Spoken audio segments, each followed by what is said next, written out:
Brooklyn, 1941. On the eve of Halloween, Mortimer Brewster, a well-known writer and theatre critic, travels back to his family home to visit his two sweet aunts, Martha and Abby. On his return, he discovers a corpse in the window seat of their living room, and he believes his crazy, eccentric brother, Teddy, has committed a murder under some delusion. As the plot unravels, Abby and Martha reveal that they have been ending the suffering of old lonely bachelors by poisoning them in their own home and burying them in the cellar. Both Abby and Martha refer to these acts as one of their many charities. To complicate matters even further, Mortimer's long-lost other brother, Jonathan, arrives with his plastic surgeon friend, Dr. Einstein. Jonathan is a psychotic murderer who is trying to find a place to dispose of the body of his latest victim, a certain Mr. Spinalzo. As the aunts move their latest murder down to the cellar, Jonathan and the doctor descend upon the house and hide Mr. Spinalzo in the newly vacant window seat.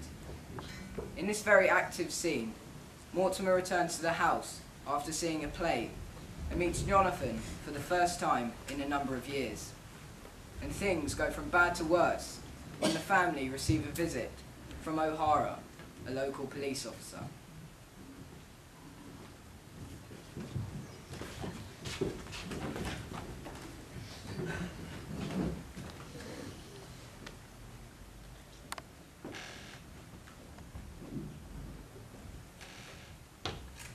Mama, where have you been? The Norway Theater, and I should have known better. My God, I'm still there. This is your brother Jonathan, and that is Dr. Einstein. What did you say this was again? It's your brother Jonathan. He's had his face changed. Dr. Einstein performed the operation. Jonathan. Jonathan, you always were a horror.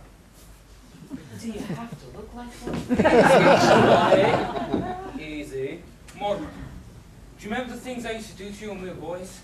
Remember the time you were tied to the bedpost, the needles under your fingernails? By God, it is Jonathan. Yes, I remember. I remember you as the most detestable, vicious, venomous form of animal life I ever Now knew. don't you two boys start quarreling again the minute you've seen each other. There won't be a fight, Aunt Abby. Jonathan, you're not wanted here. Get out! Dr. Einstein and I have been invited to stay. Not in this house. Just for tonight. I don't want him anywhere near me. But we did invite them for tonight. And it won't be very nice to go back on our word. All right, tonight. But first thing in the morning, out. Where are they sleeping? We put them in Jonathan's over. That's my old room. I'm sleeping in that room. I'm here to stay. Oh, Mortimer, I'm so glad. Johnny, you sleep down here. You bet your life you sleep down here. You sleep on the sofa and I sleep on the window seat. The window seat? Oh, well, let's not argue about it. That window seat's good enough for me tonight. I'll sleep on the window seat. No, Johnny. All this argument. It makes me think of Mr. Spinalzo. Spinalzo? Look, Mortimer, it really isn't necessary for us to inconvenience you like this. We'll sleep down here. Jonathan, your sudden consideration for me is very unconvincing. Johnny, I'll get the things out of the room, eh? Don't bother, Doctor. By the way, Doctor, I've completely lost track of Mrs. Spinalzo. Who's this Mrs. Spinalzo? Just a friend of ours Johnny's been looking for. Well, don't bring anyone else in here. It's fine, Johnny. While we pack, I'll tell all about it. Mama, you don't have to sleep down here. I can go with Martha and you can take my own. No trouble at all, Aunt Abby. We'll be packing in a few minutes, and then you can have the room, Mortimer. Oh, Mortimer, I'd like to have a word with you. Words about all you'll have time for, Jonathan, because I've decided you and your doctor friend are going to have to get out of this house just as quickly as possible. Now, I've lived a strange life, Mortimer, but it has taught me one thing, to be afraid of nothing. Martha, just take a look and see what's in that window seat. No, Aunt Abby. Jonathan, let Aunt Martha see what's in the window seat. Aunt Abby, I owe you an apology. I've got very good news for you. Jonathan is leaving. He's taking Dr. Einstein and their cold companion with him. Jonathan, you're my brother. You're a Brewster. I'm going to give you a chance to get away and take the evidence with you. You can't ask for more than that. Very well. In that case, I'll have to call the police. Don't reach that telephone. Are you still giving me orders after seeing what happened to Spinazzo?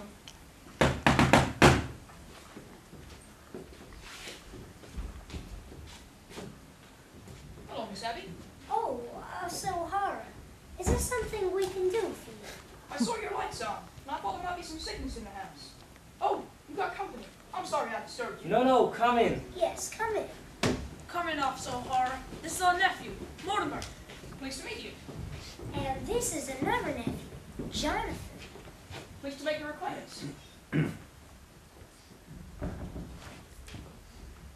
Well, must be very nice having your nephew staying with you. Are you here long?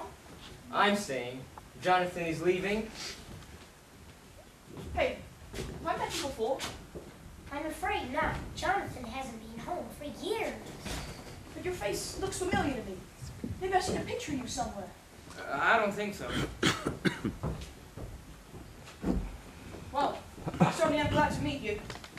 Say, Mr. Brewster, we're in the same line of business. We are? Yeah, I'm a playwright. All this being on the police force, it's just temporary. How long have you been on the force?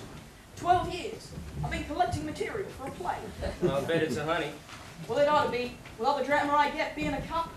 Mr. Brewster, you got no idea what goes on in Brooklyn. I think I have. Oh, you're on your way, eh? Good. You haven't got much time, you know. Well, everything's just about ready. Oh, you're leaving now, Jonathan. Goodbye, Dr. Einstein. Oh, doesn't this case belong to you? Yes, Jonathan. You can't go without all your things. Well, O'Hara, it was nice meeting you. I'll see you again and we'll talk about your play. I ain't leaving now, Mr. Brewster. Why not? You just offered to help me with my play, didn't you? You and me are gonna write my play together. I can't do that, O'Hara. I'm not a creative writer. I'll do all the creating. You just have to put the words to it. But, O'Hara... No, sir, Mr. Brewster. I ain't leaving this window until I tell you the plot. In that case, Mortimer, we'll be running along. Don't try that. You can't go yet. You've got to take everything with you, you know? Look, O'Hara, you run along now, eh? My brother's just going. I can wait, Mr. Brewster. I've been waiting 12 years. I'm sorry I was so long. Don't bring Ben here. O'Hara, would you mind joining us for something in the kitchen? The kitchen? Jonathan's leaving. Oh well, that's nice. Come along, Officer O'Hara. Sure you don't mind eating in the kitchen, Officer O'Hara. And where else would you eat? Goodbye, Jonathan. Nice to have seen you again. I'm glad you came back to Brooklyn, Jonathan, because it gives me the chance to throw you out. And the first one out is your boyfriend, Mr. Spinazzo. Hey, Mr. Brewster, we can talk in here. Coming right out. I might have known you'd grow up to ride a play with a policeman. Get going now, all three of you.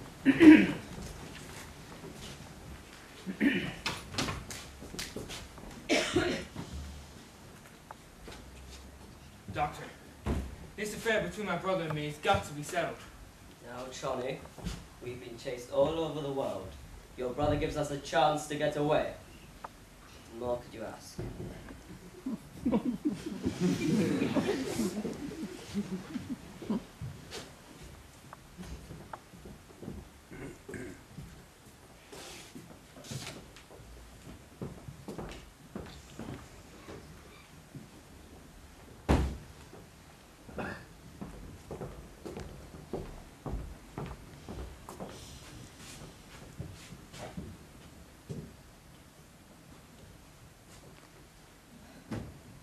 Spinazzo can go out the same way he came in.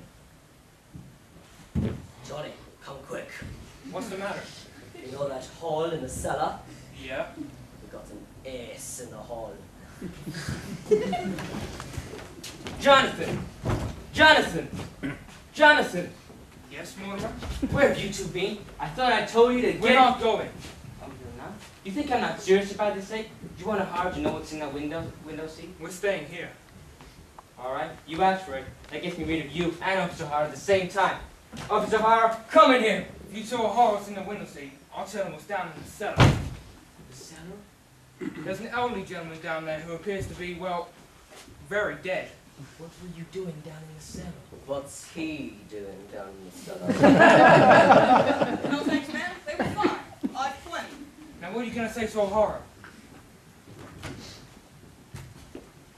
Say, Mr. Brewster, your aunts want to hear it too. Shall I get them in here? No, you can't do that now, sir. You've got to ring in. The hell with ringing in. I'll get your aunts in here and I'll tell you the plot. No, not in front of all these people. We'll get together alone someplace later. How about the back room at Kelly's? Fine, you go ring in and I'll meet you at Kelly's. Why don't you two go down in the cell? That's fine with me. Is this the cell? No, we'll go to Kelly's, but you're gonna ring in on the way. Fine. Only takes a couple of minutes.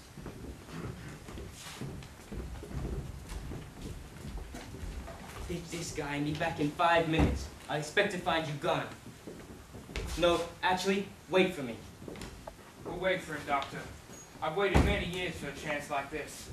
We got him right where we want him. Did he look guilty? Take the bags up to our room, Doctor. Have they gone? Oh, we thought we heard somebody leave. Just Mortimer.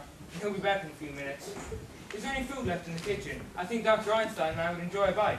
But you won't have time. No, if you're still here when Mortimer gets back, he won't like it. He'll like it. He's got to like it. You get us something to eat, and we'll bury Mrs. Spinaldo. Oh no! He can't stay in our cellar. No, Jonathan, you've got to take him with you. There's a friend of Mortimer's downstairs waiting for him.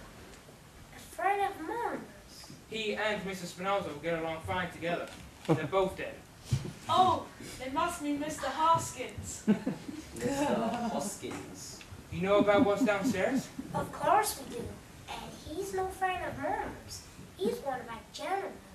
You're a gentleman. And we won't have any strangers buried in our cellar. But Mr. Hoskins... Mr. Hoskins isn't a stranger. Besides, there's no room for Mr. Spinazzo. The cellar's crowded already. Crowded? With what? There are 12 graves down there. 12 graves! That leaves very little room, and we're gonna need it. You mean you and that Mather have murdered... Murdered? Certainly not. It's one of our charities. Why? What we'd be doing is mercy. So you just take your Mr. Spinazzo out of you. Wait. You've done that. Here in this house. And you buried them down there? Now, Johnny, we've been chased all over the world. They stay right here in Brooklyn and do just as good as you. What? And they've got 12, and you've got 12. I've got 13. No, Johnny, 12. 13. There's Mrs. Spinaldo, the first one in London, 2 in Johannesburg, 1 in Melbourne, 1 in Sydney, 2 in San Francisco, 1 in Phoenix, Arizona, Phoenix. the filling station, the 3 in Chicago, and the 1 in South Bend. But you can't count the one in South Bend. He died of pneumonia. He wouldn't have got pneumonia if I hadn't shot him. No, Johnny, he died of pneumonia. He don't count. He counts with me. I say 13. No, Johnny, 12. The old ladies are just as good as you. Oh, they are they? Well, that's easily taken care of. All I need is one more. Just one more. Well, here I am.